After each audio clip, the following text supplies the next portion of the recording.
the Target Gender Equality Accelerator Program of the UN Global Compact. It's good to mention that the Global Compact Network Kenya currently has 261 member companies. And out of these companies, we've supported 30 companies take actions on gender equality and women's empowerment within their operations. So since 2019, we have successfully supported the 30 companies, both large and small, to set time-bound, ambitious corporate targets for women's representation and leadership. And I challenge all of us that have not taken the program to take the opportunity to register for the program and also join the network to access more tools, resources, and see how they can advance gender equality and women's empowerment within the operations. And not only that, sustainability at large. We challenge companies now to sign up to the principles and now have a human face. Start seeing the risks that we are exposed to in our operations and find better ways of mitigating them, and also ensuring that the activities that we are taking are having a global impact and also aligned to the global goals. And as Elizabeth had mentioned, we are looking at doing more of capacity building, ensuring that you are equipped with tools and the knowledge and the skills that you need to take actions in areas that are of interest to you. And that's why we are saying we want to move out of these rooms. Yes, we want to be in these rooms to tell the success story, but we also want to be part of your journey, help you identify gaps within your operations, help you see how you can set targets that align to the global goals, and support you in actualizing them. Then it's only that way that then we'll have stories to tell at the end of the day. I wish to take these opportunities to recognize the men that are engaging as allies in the journey towards gender equality. He for She, a global initiative that engages men to advance gender equality, has grown its network of male gender champions, counting over 2 million web commitments to gender equality. And we're so excited that today in this room we have the country CEO of Bamburi Cement PLC, Mr. Sadiq Hassani. Thank you so much. We celebrate you today. I know your counterpart, Sasini PLC Group Managing Director Martin Ochieng, is also a local champion that we have in Kenya. He was supposed to be with us here. I think he's not arrived yet, but we celebrate you and we see the leadership role you're playing to ensure that men are also not left behind, but appreciate, you know, the women's advancement or empowerment activities that you're doing across the globe. You are a leader locally, you're a leader regionally and globally. And we hope to see more men taking that active role and not shying away from it.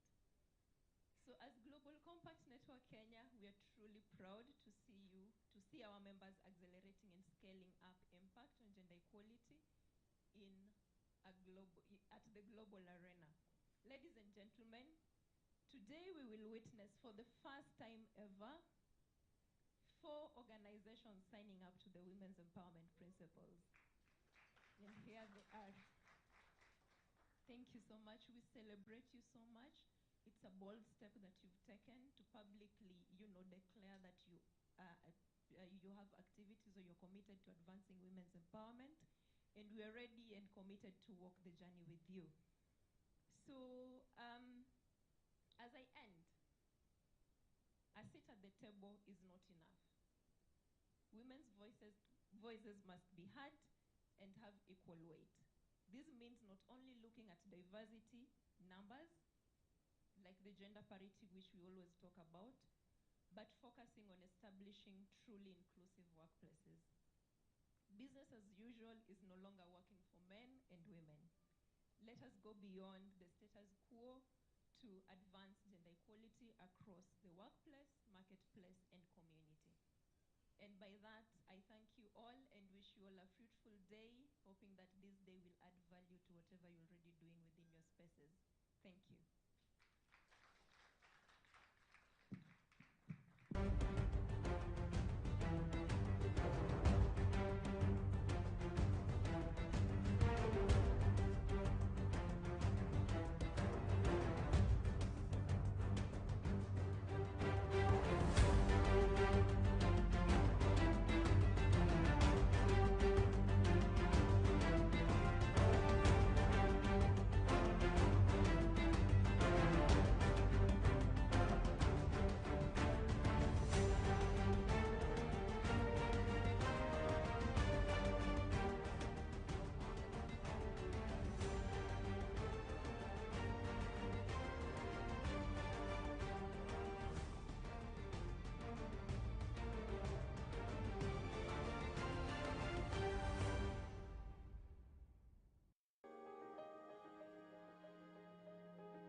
are the Gender Violence Recovery Center, also popularly known as the GVRC. So in 3 minutes, I'll try and just share what we do and also in relation to the women empowerment principles. So the GVRC has been in existence for 21 years. We mainly work on gender-based violence management, that's both prevention and response. We are best known for response. So that's medical treatment and psychosocial support to survivors of gender-based violence. This is done in 9 hospitals. That GVRC is in 9 hospitals, integrated model. But there are other 9 that we've set up in government health facilities.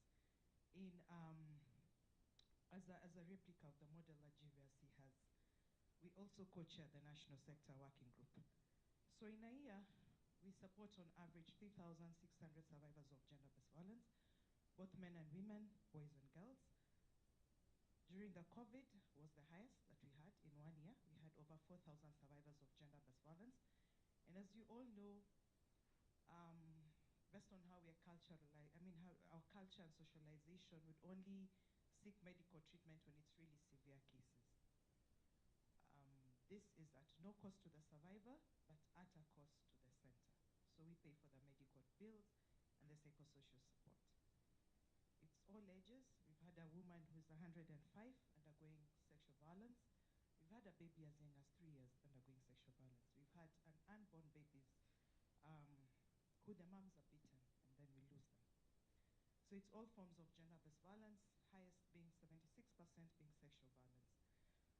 So I won't continue on that front to be a bit too sad. So on the prevention, this we do across the country and to different target groups. So it could be to the public, could be, and it's really customized to each county. There are counties where the gatekeepers or community leaders are very strong in promoting gender-based violence. The areas where it's harmful traditional practices. So it's very customized to different areas. We have school programs. We also have empowerment sessions or trainings, for example, for healthcare service providers, for teachers, for local leaders. So it's to different people and really targeted through existing local structures. So for example, you have chief barazas. Just 2 weeks ago, we worked with community health volunteers at a national level to incorporate the gender-based violence module. We've worked with the nursing, degree nursing curriculum to incorporate the GBV module. So it's very customized to that. And then there's the advocacy bit, which I see is also one of the principles. So this is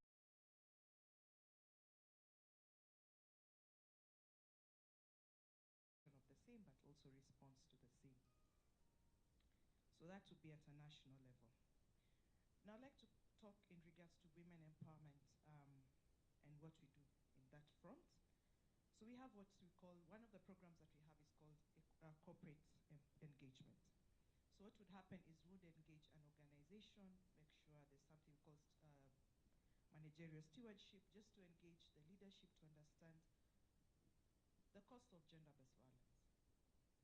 And the survivors I mentioned earlier are the same employees we have, are the same employers we have. It's just us in this same space. So we also do then a lot of awareness. The number of companies I may not mention because of NDAs. We create awareness and cascade, for example, the laws, the policies that we also help develop. This could be sexual harassment.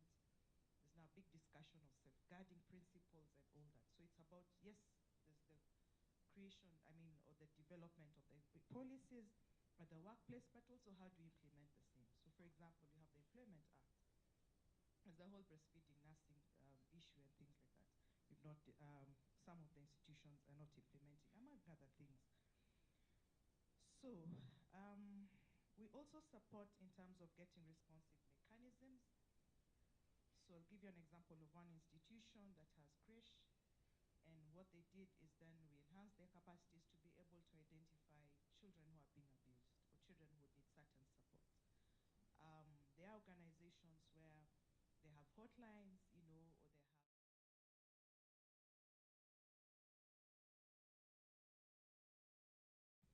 they had all these plantation workers, over 16,000 of them, and they felt that there was need, for example, to enhance their skills on providing counseling services, but also psychosocial support or referrals to GVC for specialized care. Then there's also the other issue of inclusion and non-discrimination. So how then do we make sure that we appreciate the diversities, not just because of gender-based violence, also the prevention arm of it. How do we make sure that there's inclusion in our employment, in how we engage our staff, and there are different diversities, right? From disability, for example. How do we make sure then that we also provide that support, whether it's structural, whether it's infrastructure, the systems and all that.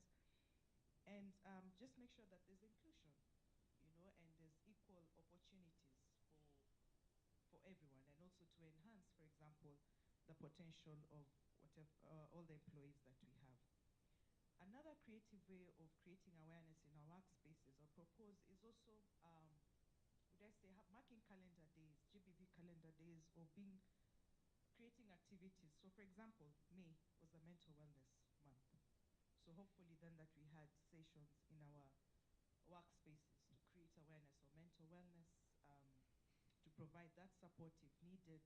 We have Days of the African Child. I've been to spaces where I would go and to corporates and discuss child protection issues, for example.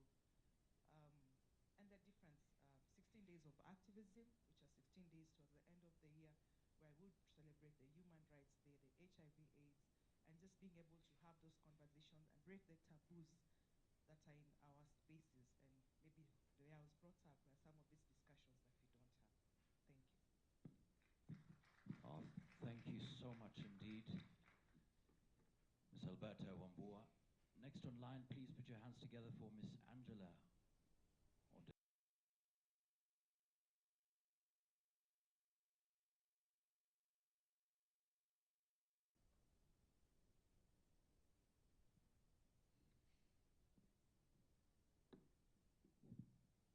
Good morning, everyone. All protocols observed. Thank you very much for giving me this opportunity. I'm actually humbled. When I got this call, fortunately, I was in Nairobi. I'm actually based in Migori County in Nyanza.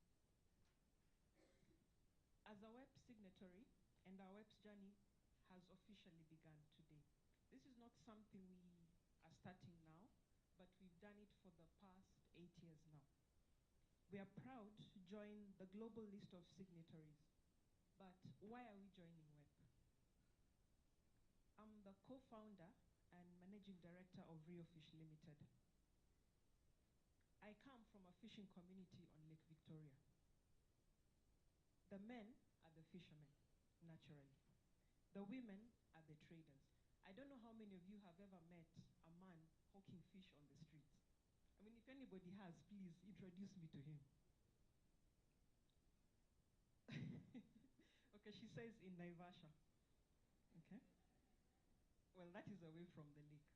I mean, my people, you know how there is no way a man will be selling fish. It's not going to happen. Yeah.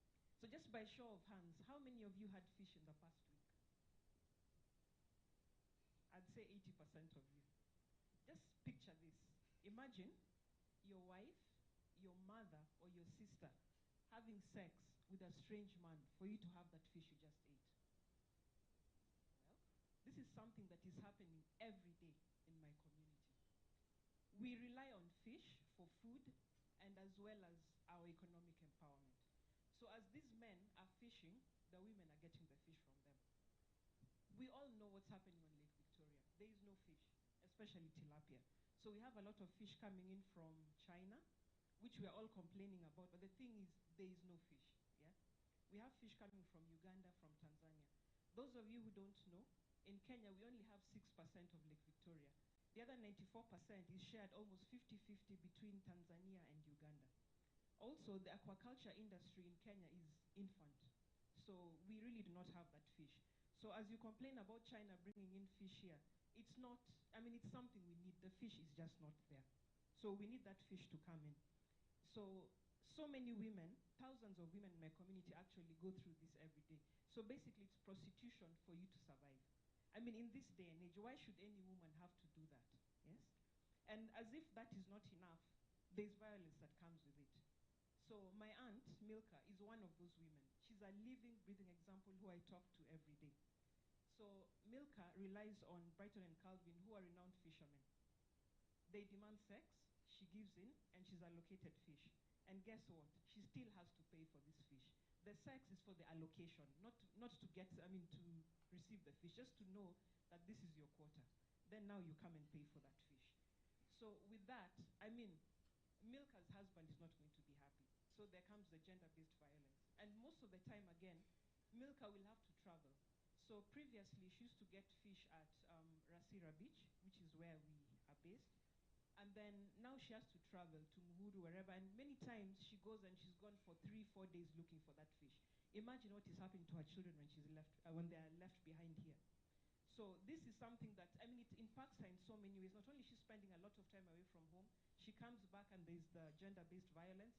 And then as if that is not enough, Homaby County, where our fish farm is, has the highest HIV prevalence in this country.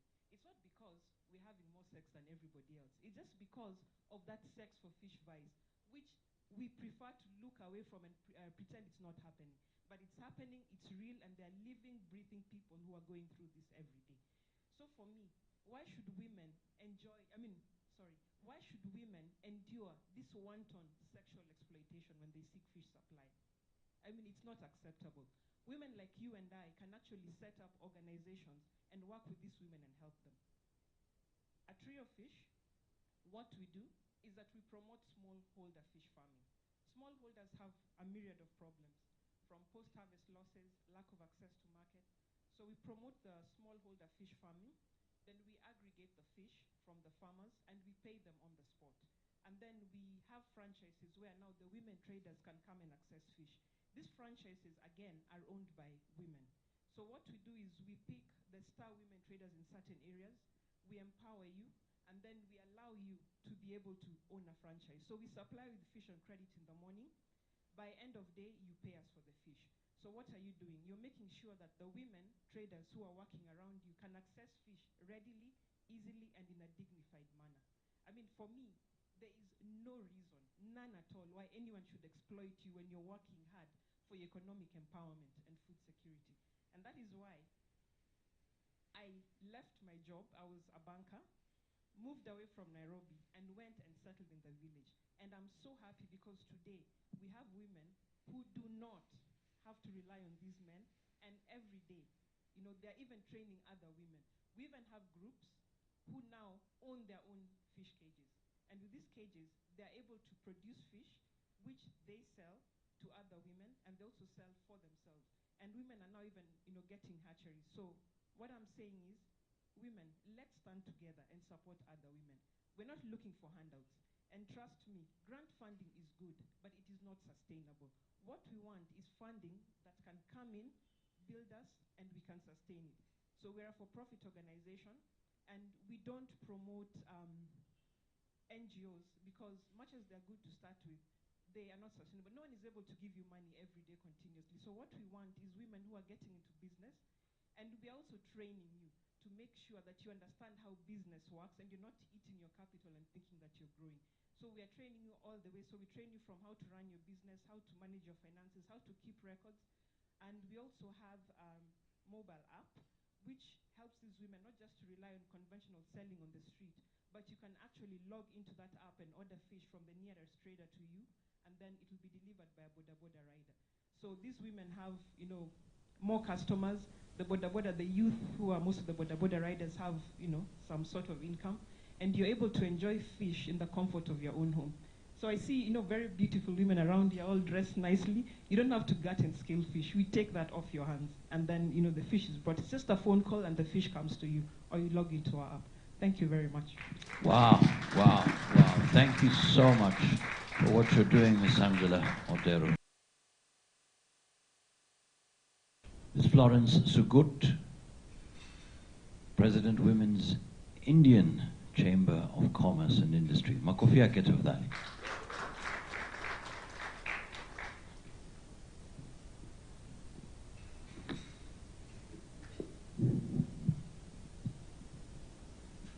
Good morning, everyone. Nice to see everyone shining and happy. guests, the guests of honor today, all executives, all ladies from our chamber, everyone who is here, including the fellow signatories today, and all protocols observed. I want to greet you again and say good morning and God is good. Today we are excited to be on this platform and to be in this forum to join the WEPs signatory. It is really an exciting moment for us and the team that we are representing today. My name is Florence Sugut. I'm the president of the Women's Indian Chamber of Commerce and Industry, Kenya chapter. I want to say briefly what this chamber is all about. We are not very old here. We just got constituted 2 years ago. And how it came to be is the women coming together globally, caucusing together to find a space for empowering and mentoring the other women. This Women's Indian Chamber of Commerce, just a brief history of it, was first constituted in India. That is where the name comes from. When it was constituted in India, it was not meant for Indian women. It was meant for all the other women who have been coming together globally, not from India, but from all other countries where this chamber is now present. Women came together and for a long time looking for a space that is called a chamber for women. And after 10 years, it was granted and the government allowed it registered in India for the first time to have a dedicated chamber for women. This was a support of women's organizations like All Ladies League, Women Economic Forums, that were all together, come together as members and pushed for this chamber so that women can have a dedicated chamber for their own, where they can be able to advocate for the other women and mentor even the girls. In chamber here in Kenya, the Kenya chapter is where we head. And the chapter is focusing on 3 major pillars. One pillar is the social economic empowerment. The next one is economic empowerment and leadership empowerment. These are the major pillars, the 3 pillars that we focus on. How are we doing this? We do this through the representation of the regions. We are focused in Kenya. We have other chambers that are in other countries, that are chapters in other countries, but as councils. In Kenya, we have a full chapter, and this full chapter is meant to advance the agendas that are for women in this region. So many people I've met are asking, why India? We are not discriminative institution. We are for all. It is India because it was first registered in India. If you go to any country, any other country, you find that there is a chamber called Women Indian Chamber of Commerce, the chapter of that country. So what we do here is basically to empower women in those 3 major pillars. We are excited today. I know the time is not allowing me to do the entire speech that I have for accepting to be signatory today. Representing the chamber, the board of Women's Indian Chamber of Commerce Kenya chapter, we have a few members. You can just put up your hand where you are so that you can be seen. I know we have Dr. Jemima here. We have our executive director, Sheila.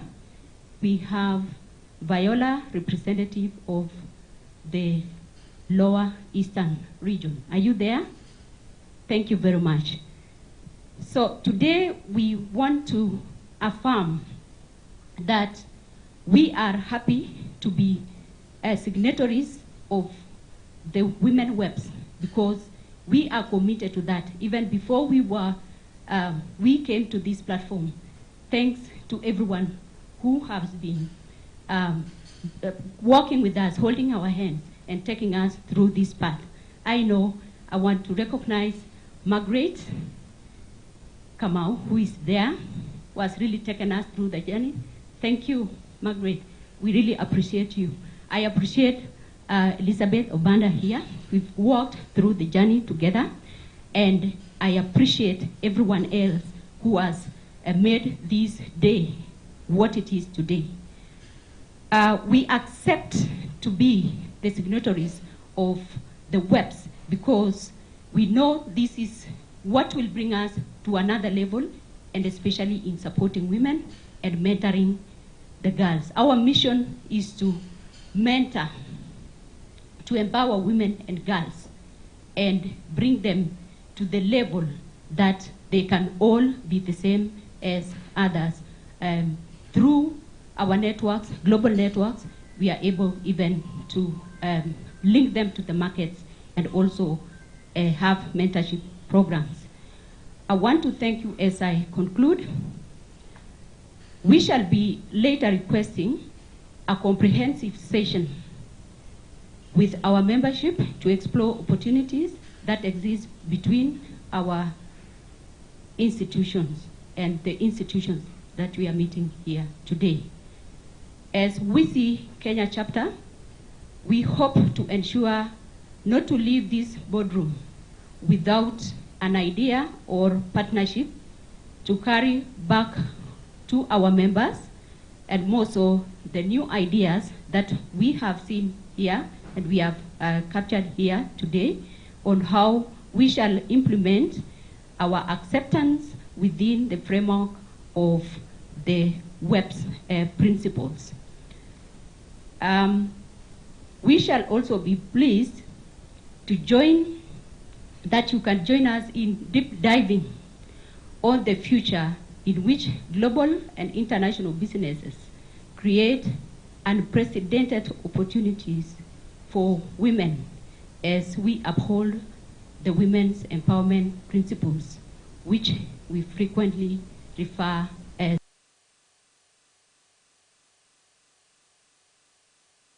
very much, and wish you all the best as we continue interacting together. We are appreciative, and we are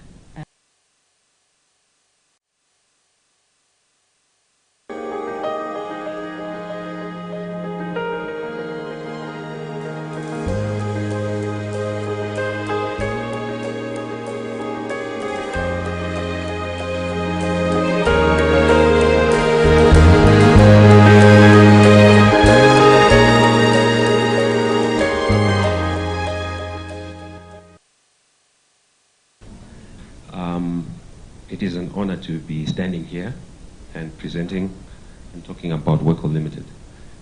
I just got 4 points to share with you this morning. A brief introduction of what WECL is all about, what we do, and how we are linked to WEPs. So, my name is Tapo Ndongwe, co-founder of WECL Limited, which is an acronym which means Waste Energy Company Limited. So what we do, we look for we manufacture and produce sustainably sourced biomass fuel as an energy alternative to industries in the short term. We like to partner with companies like Bamburi, where we supply energy solutions for them. And how we do this, we actually want to be innovative by introducing energy crops that are grown in arid and semi-arid land. So in the near future, what we'll be doing is, with these energy crops, we convert them into sustainably sourced energy, biomass in the form of biomass fuel. and it supplies basically thermal energy as well as electrical energy is in the form of cogeneration. So how does this link towards what we're talking about here? Now, as we not only do we supply sustainably sourced biomass fuel, we actually we are addressing 3 pillars in what we call the triple bottom line. That is, it's a financially sustainable business. It is also environmentally friendly because it actually supplies an alternative to firewood. So we are actually directly mitigating deforestation, as well as now the line of social impact. So with social impact, we have also realized that this innovation actually unlocks arid and semi-arid land, which is traditionally considered as wasteland or marginalized land. And we are introducing a new economic activity where we actually come in, set up a demo farm, where we actually grow the farm from in the value chain, but also now on board. And once we establish all these matrices, we actually now on board outgrower schemes. So with outgrower schemes, we actually want to now outsource even the supply of the feedstock and bring in small-scale farmers to actually supply this feedstock.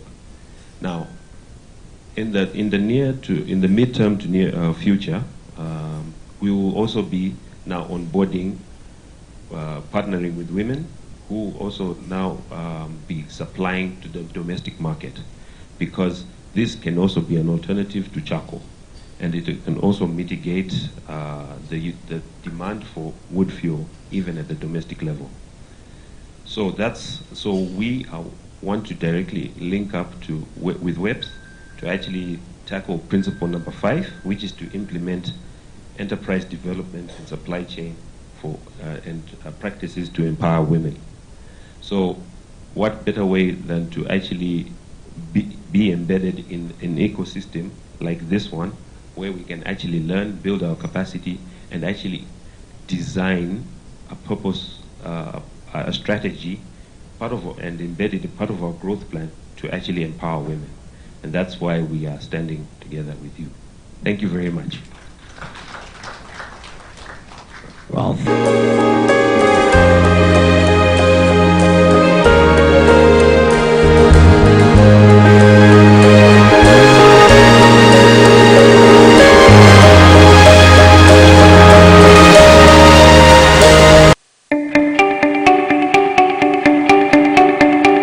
think about the impact of a signature. Think about the magnitude of a global. Think about the difference you can make and the power of transformative change. By signing the Women's Empowerment Principles, you can galvanize your shareholders and stakeholders to drive change in the workplace, marketplace, and community through a framework of 7 principles.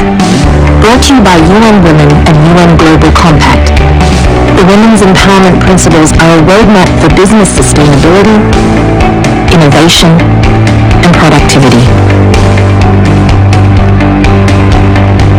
Businesses by the thousands and in every sector are becoming part of this world-changing movement to advance gender equality. Businesses that become models for attracting talent, entering new markets, serving their communities, and measurably improving the bottom line. Because gender equality means better business. Don't miss this moment to make a lasting impact on your employees, suppliers, customers, and investors. Join leading companies already on the journey to greater sustainability and growth. Commit to the Women's Empowerment Principles and make today your organization's signature moment.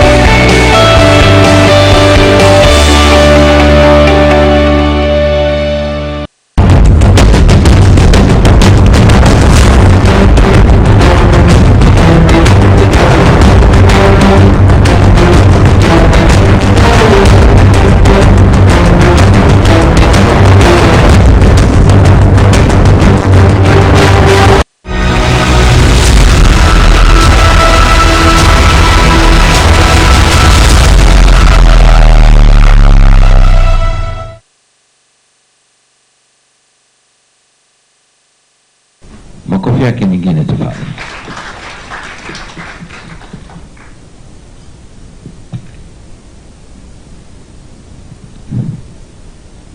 Good morning, everyone. My name is James Sangori, Director Gender in charge of Socioeconomic Empowerment. I'm here to represent the PS, Professor Colette Suda, who was to be with you here, but due to other assignments, she has delegated this to me. And mine is just to read the speech and make any comments later. So this is the speech by Professor Colette Suda, Principal Secretary, State Department for Gender, during the Women's Empowerment Principles meeting at Villa Rosa, Kempinski, Westlands on Tuesday, 31st May 2022. The UN Women Representative, the Executive Director, Global Compact Network Kenya, distinguished guests, ladies and gentlemen. I feel greatly honored to participate in this year's Women's Empowerment Principles meeting organized by the UN Women and the Global Compact Network Kenya. Kenya underscores the essence of gender equality and women's empowerment to the socioeconomic transformation and growth of the country by removing barriers that keep women on the margins of economic, social, cultural, and political life, and making it a top priority of the government. The State Department for Gender is bestowed with the responsibility of coordinating state and non-state actors engaged in gender equality and women empowerment. To this end, the department is grateful to UN Women for the partnership. The government has formulated comprehensive policies, strategies, and legal frameworks which advocates for enabling environment for the advancement of women. Notable examples include the Constitution, which we have Article 27, which provides for equality and freedom from discrimination. Article 82B, which is on not more than 2/3 gender rule on elective public bodies. We have Article 227 on procurement of goods and services and on preferences. We have Article 55 on affirmative action. We have trade policies which guide on how trade is to be done within the country. We have employment policies which are non-discriminative. We have micro and small medium enterprise policies which aim at stimulating growth of the MSEs. Then we have strategies and programs on cross-border trade, which helps in helping our people at the border, particularly women, to do business with our friends and relatives on the other side. We have policies on land which address ownership and control, and we know that now female have a right to inheritance over land, and it is a requirement for spousal consent in all matters regarding land. And we also have women and youth access to financial programs. This has also at least helped women. The State Department for Gender and other key stakeholders have formulated a national economic empowerment policy and strategy, which will go a long way in empowering women effectively. The policy seeks to address a number of challenges that hinder adequate implementation of the women economic empowerment, and these include weak linkages in the supply chain, lack of access to business, credit and finance, poor business management and entrepreneurship skills, lack of competitiveness and innovative ideas among the small and medium enterprises, weak or non-existent business associations, limited access to market and trading information, insufficient financial and human resources, inadequate gender disaggregated data for effective policy formulation, planning, budgeting, and measuring women's contribution to the economy, harmful socio-cultural and religious practices, limited awareness on opportunities on the 30% AGPO, among others. To address these challenges, the State Department for Gender has been implementing various economic empowerment interventions targeting women in collaboration with other ministries, departments, counties, and development partners, among others. These interventions include the affirmative funds, where we have the Women Enterprise Fund, UESO Fund, the National Government Affirmative Fund, NGAF, Youth Enterprise Development Fund, and the Micro and Small Enterprise Authority.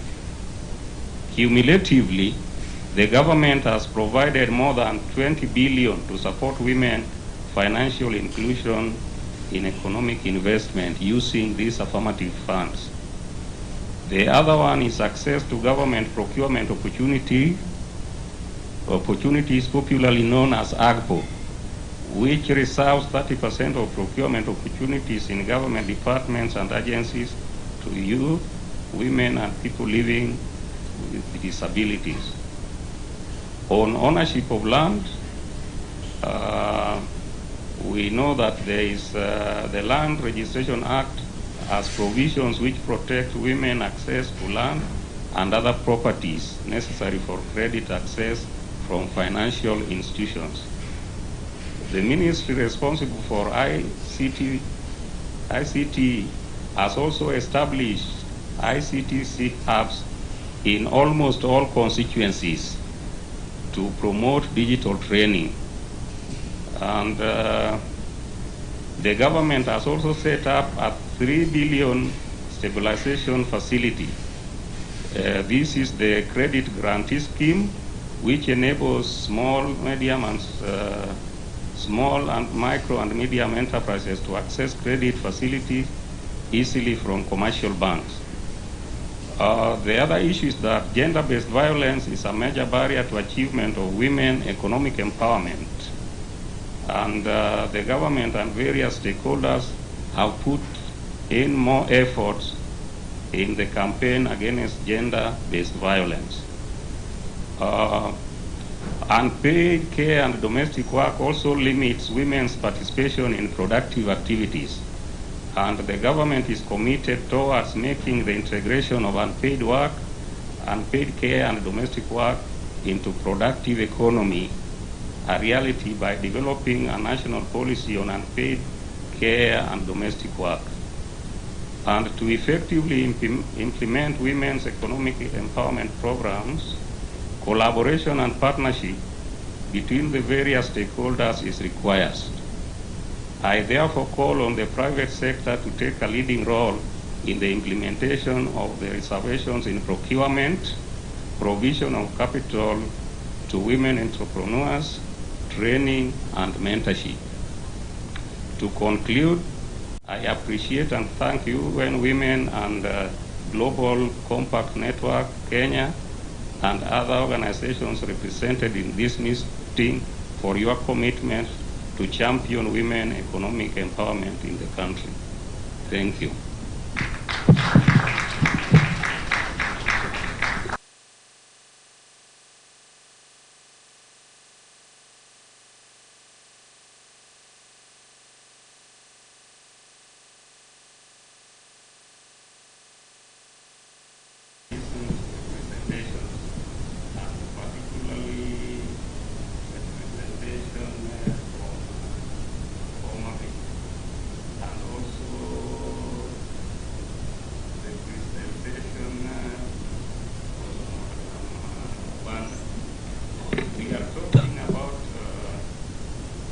We are talking about women economic empowerment. And the government has come up with regulations, policies, and programs. But we know that it's the private sector which is supposed to drive the economy. For example, we know that Bamburi could give credit to women who are in building by giving them cement on credit. So these are some of the things which at least this kind of partnership will help in. We have banks inside here. We have what we are calling LPO financing. We know that it started very well, but at some point it faced challenges. And most of the banks somehow have now put stringent rules again. Otherwise, when LPO financing started, it was very easy. You just present an original LPO, it is confirmed, and you are facilitated. But now we know that you have to have a collateral to put so that in the expiry of the days, it becomes a loan. So this is an area we hope that the private sector and other partners will help us so that women understand that it is necessary to comply so that some of these rules are relaxed. Thank you. Thank you.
was a main industry, and I was interested. I love challenges. Then there is this day I saw a lady in that truck, and I was like, I want to be that lady. I want that to be my professional. I wanted to show that a woman can. Women, they bring a lot of value to the business through the empathy that they bring, but also their creativity and very often thinking out of the box. The experience with the first 6 drivers has been good. Okay, I think it is good to showcase that, listen, these lady drivers are good performers. In fact, our customers sometimes, call and say, can we have that lady Florence come and deliver? She was very pleasant in the last delivery. She was on time. She brought the documents on time. There was no issue with the cargo. She helped and assisted. She did something a step beyond. My family is so supportive, especially my husband, and also my kid. When I go home, he's always happy. He asks me, Mom, how do you operate this thing? How do you work with men? Some men believe that it's not a woman's job to drive a truck. They see you as somebody who cannot be told something. I even encountered one man who told me I can't marry a truck driver. My dad alikuwa so happy when nilipata hii job, because vitu mingi zenye sasa inafika mahali sana jisimamia. Hakuna kwenye ati naenda nikiitisha my dad vitu, sijui naenda kumwomba nini ama pesa za nini, sana jitegemea. And still mostly wanachukua kama assist yangu na mlipia school fees, nasaidia my dad na wakali familia, kuna vitu zenye nawasaidia, so wanakuwa so happy kwangu sana. I wanted my dad to be proud like the way she's proud of my sister. She's an accountant. My brother is like, I wanted it, but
two-thirds rule is becomes now a reality. Of course, we know it hasn't been, and we know that there's been many cases, even all the way to the Supreme Court, trying to defend and protect that provision of two-thirds rule. And we hope in the very fervent that coming forward will be able to achieve that provision. So very happy to be here, and thank you very much, hosts. All right, thank you so much. Okay, so as you sit down, there's a question already here. In today's world, all we are talking about women. We talking about women. How are you supporting man and boy child? All right. Yeah, thank you very much. Of course, there is this notion that gender is just about women. And the first thing we do is to unpack it, that gender is not just about women, it's about both men and women, and also appreciating their segregated roles, okay? So we do also protect the men, could I say men children? Or the boy child, right? By just looking at what infringements there are on their space. Remember, this is all about inclusion. That's why the commission exists. So we look at, when we talk about inclusion, it's both men and women. Sitting in boards, of course, why there's emphasis about women is because for the longest time they've been disadvantaged, that we all know, right? So I can only hear one yes, but many yeses, right? So, okay, so we are of course trying to ensure that there's parity across the board. So we are not just, having the emphasis on women. Then what gender? And I would actually ask all of us to carry it along with them. That gender must be unpacked in all our spaces, whether social, whether those who are in the economic and enterprise spheres, those who are running for political. Let's just ensure that we unpack the name and the word gender. So it's not just looked at. But I think there is no, again, apology when they look at it more that way, because we know the history, right? More to follow. Thank you. Thank you so much. Okay, our next panelist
Madam Du, can you please stand? This lady, there is something she